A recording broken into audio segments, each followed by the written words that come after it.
মাননীয় বিরোধী দলের নেতা। ধন্যবাদ মাননীয় স্পিকার। আমরা কার্য উপদেষ্টা কমিটির দ্বিতীয় বৈঠকে অনুরোধ করেছিলাম দুটো জিনিস। একটা হলো 133টা অধ্যাদেশের সবগুলা এখানে আসবে। 2 নম্বর ছিল যে এমনিতে 3 দিন আগে আমাদেরকে ডকুমেন্টসগুলো দেওয়ার কথা। সমস্যা বাস্তবতা সবগুলা কনসিডার করে বলা হয়েছিল মিনিমাম 1 দিন আগে দেওয়া হবে, এনশিওর করা হবে। তা আমি তো অর্থনীতির ছাত্র না, যার কারণে এতগুলা ডকুমেন্টস এইখানে টেবিলে আসার পরে আমাদেরকে দেওয়া হয়েছে। একদিকে সংসদ চলছে, আরেকদিকে ডকুমেন্টগুলো এখানে রেখে দেওয়া হয়েছে। যেহেতু দুর্বল ছাত্র, এই জন্য কিছুই বুঝতে পারি নাই। এখন উপরে হাত তুলবো না নিচে নামাবো এটাও বুঝতে পারি। এখন যদি সংসদ সদস্য হিসাবে কিছু না বুঝেই হা বলি, এইটা হবে অপরাধ। যদি না বুঝে নাও বলি, এইটাও হবে অপরাধ। এই জন্য আমরা চুপ থেকেছি মাননীয় স্পিকার। আমাদের অবস্থান এখন তাই। আমি জানি না এখানে বিজ্ঞ সরকারি দলের সম্মানিত সদস্যবৃন্দ যারা আছেন তারা হয়তো সবাই অর্থনীতির ছাত্র এবং খুবই স্মার্ট, খুবই ট্যালেন্টেড স্টুডেন্ট ছিলেন, যার কারণে কাগজ দেখা মাত্র ভিতরে কি আছে তারা হয়তো এটা বুঝে ফেলেছেন।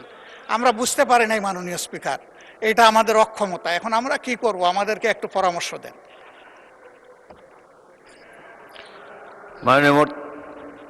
মাননীয় স্বরাষ্ট্রমন্ত্রী বলুন। মানে স্পিকার, সংসদের কার্য উপদেষ্টা কমিটি এই সমস্ত কর্ম নির্ধারণ করেছে।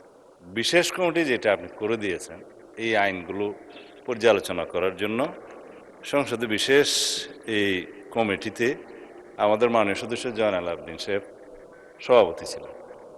বিরোধী দলের পক্ষ থেকে বেশ কয়েকজন সদস্য ছিলেন, আইনমন্ত্রী সহ সবাই এটা আলোচনা পর্যালোচনা করে যে সকল অধ্যাদেশগুলো সর্বসম্মতিক্রমে অ্যাজ ইট ইজ পাস করার জন্য ডিসাইডেড হয়েছে, তার মধ্যে এই বিলটাও ছিল, অর্থ বিল সহ অন্যান্য। তো আর কিছু বিল নোট অফ ডিসেন্ট ছিল, আলোচনার দাবি রেখেছিলেন বিরোধী দলীয় সদস্যগণ। সেটি ইতিমধ্যে আপনি 2 মিনিটের জায়গায় 10 মিনিট 15 মিনিট যেভাবে আপনি উপযুক্ত মনে করেছেন আলোচনার জন্য দিয়েছেন। তো এখন যদি এই পর্যায়ে বিল পাস হয়ে যাওয়ার পরে যদি বলে আমি কিছু বুঝিলাম না, এটা মানে স্বীকার দুঃখ হল। যদি আপত্তি দিতেই হতো উত্থাপনের পর, তারপরে সেকেন্ড রিডিংয়ে বিবেচনার সময়। তো সেই জন্য আমি ধন্যবাদ জানাই মাননীয় বিরোধী দলীয় নেতাকে, মাননীয় সকল বিরোধী দলীয় সংসদ সদস্যদের, যে আপনারা যথেষ্ট সহযোগিতা করেছেন। হাও বুঝে দিয়েছেন, নাও বুঝে দিয়েছেন। এই অপরিসীম সহযোগিতার জন্য সরকারি দলের পক্ষ থেকে আপনাদেরকে ধন্যবাদ জানাচ্ছি। রফিকুল ইসলাম খান।